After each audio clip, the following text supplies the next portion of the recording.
Hello and welcome to my YouTube channel. In this video I'm going to talk about the next 10 verses of Surah Baqarah, the cow. And a lot of this is just kind of legislation on divorce and things like that. So I'm not going to say this is going to enthrall you, but nonetheless this is still part of the surah, so we still have to go through it if we want to complete this surah. So I'll just go through this by reading first in English, and then I'll comment on these verses as much as I can, but I'll be honest, there's not really so much that I can say about most of these verses. So I'll go through these. A'udhu billahi minash shaitanir rajeem. Bismillahir rahmanir rahim. When you divorce women and they fulfill the term of the iddah, either take them back on equitable terms or set them free on equitable terms, but do not take them back to injure them or to take undue advantage. If anyone does that, he wrongs his own soul. Do not treat God's signs as a jest, but solemnly rehearse God's favors on you and the fact that He sent you down the book and wisdom for your instruction, and fear God and know that God is well acquainted with all things. So, I guess this is just spelling out the terms of divorce. This is just kind of like telling us about fair play, essentially, and have taqwa in these matters. These aren't light matters. So that's the main thing, and so long as we fear Allah, there should be no injustice when these things happen, right? So that's that verse. Now the next verse: when you divorce women and they fulfill the term of the iddah, do not prevent them from marrying their former husbands if they mutually agree on equitable terms. This instruction is for all amongst you who believe in God and the last day. That is the course making for most virtue and purity amongst you, and God knows and you know not. So yeah, pretty straightforward. I don't know if I need any commentary here. Just yeah, this says everything, right? So I guess the main theme here is to have fear of Allah, and Allah knows essentially what the best thing is in these circumstances, right? So the next verse: the mothers shall give suck to their offspring for 2 whole years, if the father desires to complete the term, but he shall bear the cost of their food and clothing on equitable terms. No soul shall have a burden laid on it greater than it can bear. No mother shall be treated unfairly on account of her child, no father on account of his child. An heir shall be chargeable in the same way. If they both decide on weaning by mutual consent and after due consultation, there is no blame on them. If you decide on a foster mother for your offspring, there is no blame on you, provided you pay the mother what you offered on equitable terms. But fear God and know that God sees well what you do. So, yeah. These are just instructions. I don't need a comment, really. But I guess, yeah,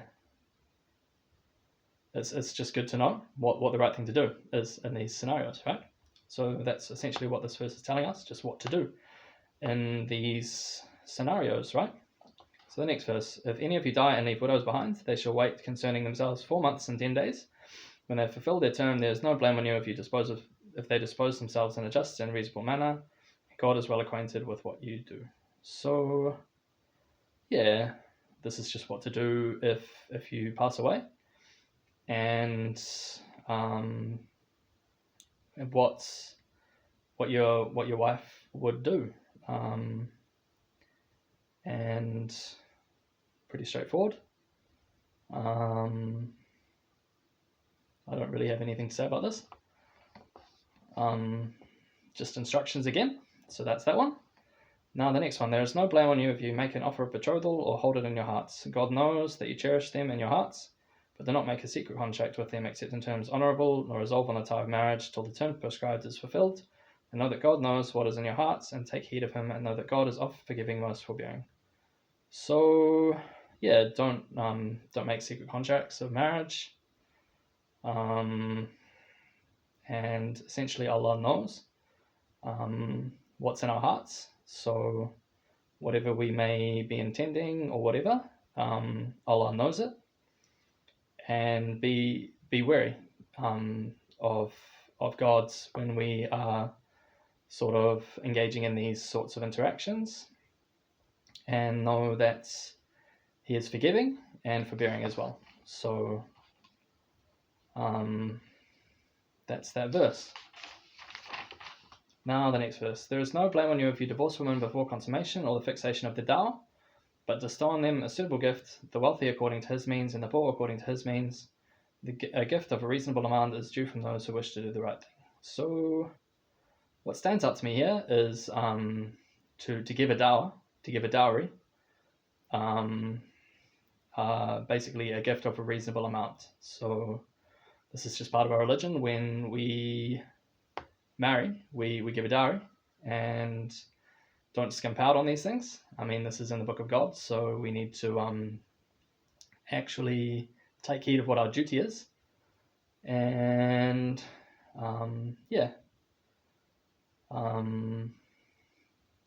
that's what this verse is telling us. Now the next verse. If you divorce them before consummation but after the fixation of a dower for them, then half of the dower is due to them unless they remit it, or the man's half is remitted by him in whose hands is the marriage tie, and the remission of the man's half is the nearest to righteousness. And do not forget liberality between yourselves, for God sees all well that you do. So, just more instructions.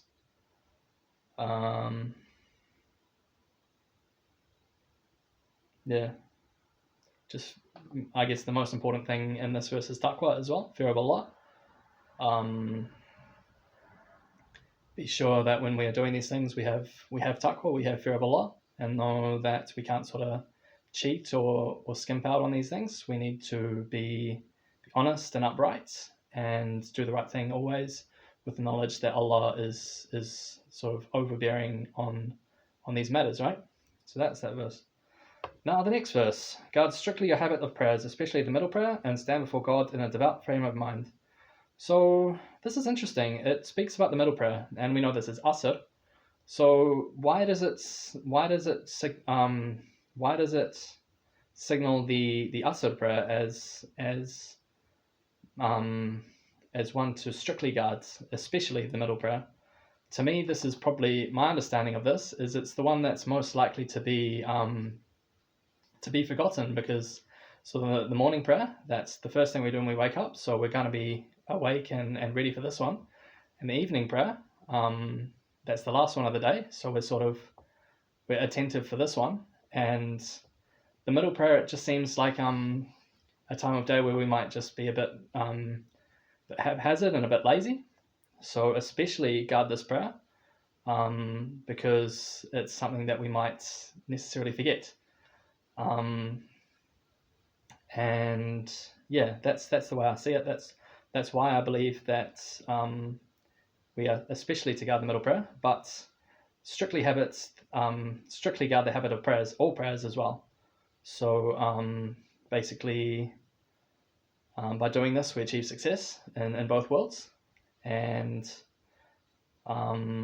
it's what we should do as Muslims, right? And stand before God in a devout frame of mind. So when we stand before God, we should be fearful of Allah, especially during prayer, compared to at other times of day. Don't muck around, don't sort of shuffle around and act as though you don't want to be there. It's a duty before God, and we should be very attentive to Allah's sort of nature when we are making these prayers, right? So that's that verse. Now the next verse. If you fear an enemy, pray on foot or riding, as may be most convenient. But when you are in security, celebrate God's praises in the manner he has taught you, which you knew not before. So basically, if you fear an enemy, if you fear that, say, you might not be safe, pray on foot. So we can pray while we are moving or while we are riding. And when we're in security, so whatever this means by security, celebrate God's praises in the manner he has taught you, which you knew not before. So I don't exactly know what this means, which you knew not before. Maybe this is which we didn't know before we were believers. And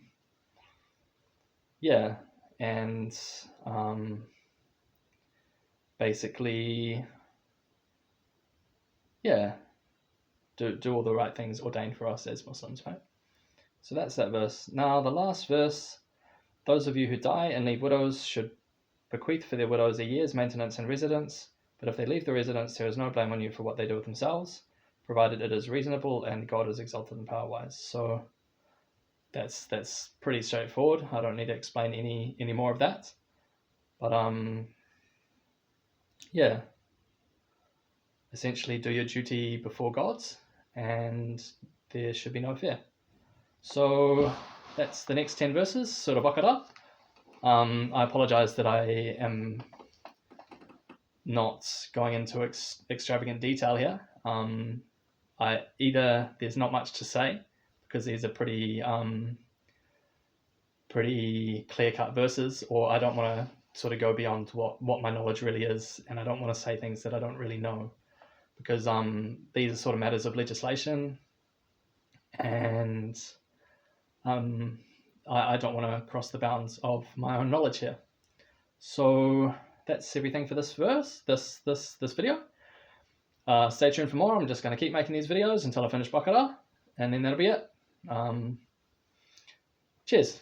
Stay tuned.